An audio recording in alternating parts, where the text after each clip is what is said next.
दोस्तों, मेरा नाम है कुमकुम बिनवाल। आज सुप्रीम कोर्ट के नए चीफ जस्टिस के तौर पर बी.आर. गवई ने शपथ ले ली। उनका शपथ कई मायनों में खास रहा और इस शपथ ग्रहण की कुछ खास तस्वीरें हैं जिस पर बात भी होनी चाहिए और उन तस्वीरों की काफ़ी चर्चा भी हो रही है सोशल मीडिया में। सबसे पहले मैं आपको दिखाती हूँ वो तस्वीरें जिसको लेकर बी.आर. गवई की काफ़ी तारीफ हुई है। दरअसल दोस्तों, बी.आर. गवई एक बहुत ही सामान्य परिवार से आते हैं। दोस्तों, बी.आर. गवई खुद बता चुके हैं कि अमरावती की झुग्गी से सीजीआई तक का उनका सफ़र रहा और सरकारी स्कूल में उन्होंने अपनी पढ़ाई की है। लेकिन देखिए कितना लंबा सफ़र उन्होंने तय किया। और एक और चीज़ मैं आपको बताऊं दोस्तों कि जस्टिस गवई देश के, भारत के, आज़ाद भारत के इतिहास के पहले बौद्ध धर्म को मानने वाले चीफ जस्टिस हैं और दूसरे दलित समुदाय से आने वाले चीफ जस्टिस हैं। और चीफ जस्टिस के तौर पर बी.आर. गवई का जो कार्यकाल है वो अगले 6 महीने रहने वाला है और कुछ इस तरह से उनके शपथ ग्रहण की तस्वीर देखने को मिली। दोस्तों, राष्ट्रपति द्रौपदी मुर्मू ने बी.आर. गवई को उनके पद की शपथ दिलवाई और उसके बाद बी.आर. गवई उनका शपथ ग्रहण हुआ। सबने उनको मुबारकबाद दी और उसके बाद बी.आर. गवई तमाम गणमान्य लोगों के आगे आए। उन्होंने सबसे हाथ मिलाया। आप देख सकते हैं तमाम मोदी जी के मंत्रियों से उन्होंने हाथ मिलाया और सबसे पहले प्रधानमंत्री नरेंद्र मोदी के साथ भी उनकी मुलाकात हुई। जाहिर तौर पर दोस्तों पीएम ने उनको मुबारकबाद दी। उसके बाद गवई आगे बढ़े और जितने भी गणमान्य लोग वहाँ पर मौजूद थे सबसे उन्होंने हाथ मिलाया। उपराष्ट्रपति जगदीप धनखड़ वहाँ पर बैठे हुए थे, तमाम दूसरे लोग वहाँ पर बैठे हुए थे। लेकिन दोस्तों, इस तस्वीर में जो सबसे ज़्यादा चर्चा तस्वीर की है वो है जस्टिस बी.आर. गवई की माताजी की। Justice B R. गवई तमाम लोगों से मिले तो उन्होंने हैंडशेक किया, लेकिन जब माताजी के सामने आए तो जस्टिस गवई ने अपनी माताजी के पैर छुए। दोस्तों, राष्ट्रपति भवन में हुए इस कार्यक्रम के बाद कार्यक्रम का समापन हुआ और कुछ इस तरह से राष्ट्रपति कार्यक्रम के समापन के बाद आगे बढ़ी और उनके साथ उपराष्ट्रपति जगदीप धनखड़ भी समापन की ओर बढ़े। और कार्यक्रम के समापन के बाद प्रधानमंत्री नरेंद्र मोदी ने सीजीआई गवई के न केवल परिवार वालों से मुलाकात की बल्कि उनकी माताजी से भी मुलाकात की और उनकी माताजी ने प्रधानमंत्री को कुछ इस तरह से उनके आगे हाथ जोड़े, उनको नमस्कार किया और मोदी ने उनका अभिवादन स्वीकार किया। और इसके अलावा मोदी ने जस्टिस गवई के पूरे परिवार वालों से मुलाकात की और प्रधानमंत्री कुछ इस तरह से कार्यक्रम के समापन के बाद आगे बढ़ गए।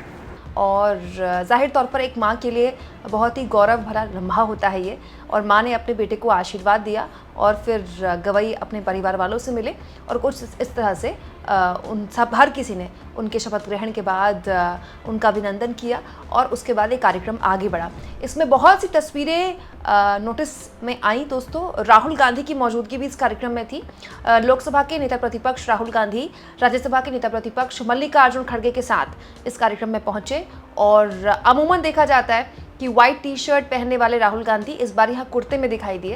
दोस्तों, इसके अलावा भी जितनी इंपॉर्टेंट मीटिंग्स या फिर ऐसे कोई कार्यक्रम होते हैं, राहुल गांधी कोशिश करते हैं कि उसमें कुर्ता ही पहने और राहुल गांधी यहाँ पर कुर्ते पैजामा में दिखाई दिए, जो कि अमूमन वो कम दिखाई देते हैं। दोस्तों, बी.आर. गवई की एक बहुत ही इंपॉर्टेंट तस्वीर भी आज सोशल मीडिया में वायरल है। जैसे उन्होंने दोस्तों डॉक्टर भीमराव अम्बेडकर की मूर्ति में माल्यार्पण किया। ये वो तस्वीरें हैं। बहुत कम लोग जानते हैं दोस्तों कि जस्टिस गवई के पिता ने डॉक्टर भीमराव अम्बेडकर के साथ हिंदू धर्म त्याग के बौद्ध धर्म अपनाया था।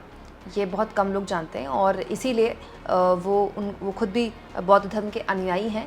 और जस्टिस गवई एक बहुत ही तेज़ तर्रार जस्टिस के तौर पर जाने जाते हैं और इसीलिए भी जस्टिस गवई की काफ़ी चर्चा हो रही है दोस्तों, क्योंकि पद लेने से पहले, सीजीआई का पद लेने से पहले जस्टिस गवई ने जो बात बोली है वो बहुत चर्चा के लायक है। जस्टिस गवई ने सीजीआई बनने से एक दिन पहले ये बात बोली कि ना तो रिटायरमेंट के बाद वो कोई पद लेंगे, ना ही राजनीति में आएंगे और ना ही गवर्नर बनेंगे।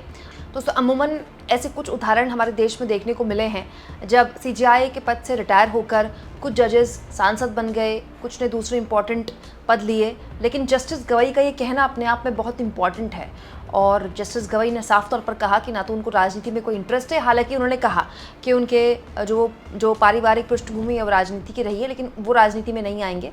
रिटायर होने के बाद वो कोई भी पद नहीं लेंगे। दोस्तों, जस्टिस गवई की बहुत सारे ऐसे फैसले हैं जो कि इस सरकार को जाहिर तौर पर अच्छे नहीं लगे होंगे जब वो जस्टिस थे।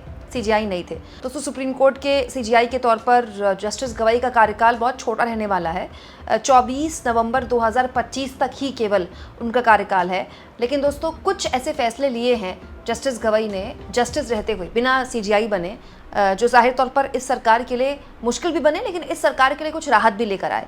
जैसे दोस्तों मनीष सिसोदिया के शराब नीति वाले मामले में सिसोदिया को ज़मानत जस्टिस गवाई की बेंच ने दी थी। इसके अलावा दोस्तों जस्टिस गवाई ही थे जिन्होंने बुलडोज़र न्याय को पूरी तरह से गलत बताया था और बहुत सख्ती से इस पर अपनी बात रखी थी।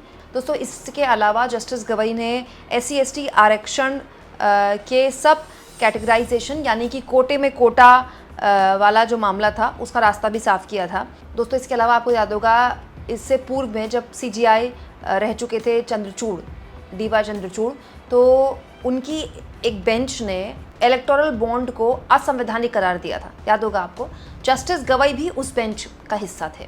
बहुत ही ऐतिहासिक फैसला था वो और बहुत सख्त टिप्पणी भी की थी उस बेंच ने सरकार के ऊपर। हालांकि दोस्तों कश्मीर के धारा 370 वाले मामले का जब सुप्रीम कोर्ट में सुनवाई हुई थी तो जस्टिस गवाई ने सरकार को राहत देते हुए उसको सही माना था। इसके अलावा दोस्तों नोटबंदी वाला जो केस गया था उसको भी जस्टिस गवाई की बेंच ने सही माना था।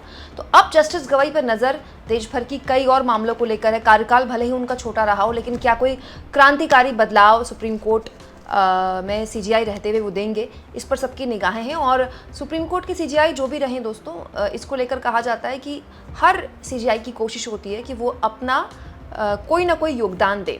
सुप्रीम कोर्ट इतनी बड़ी संस्था है हमारे देश की। हालांकि दोस्तों जस्टिस गवाई वक्फ संशोधन कानून को लेकर किस तरह का टेक लेते हैं इस पर सबकी निगाहें हैं, क्योंकि दोस्तों अब तक इस मामले की सुनवाई पूर्व सीजीआई संजीव खन्ना कर रहे थे और संजीव खन्ना ने पिछली सुनवाई में ही ये कहा था कि क्योंकि अब वो रिटायर हो रहे हैं और ये मामला लंबा चलेगा, इसलिए वो चाहते हैं कि जस्टिस गवाई की बेंच को ये मामला ट्रांसफ़र कर दिया जाए। और अब सीजीआई बन गए जस्टिस गवाई, तो वो इस पूरे के पूरे मसले को किस तरह से लेते हैं इस पर सबकी निगाहें कम से कम अभी तो हैं। आगे तो बहुत से मसले उनके सामने आएंगे ही आएंगे।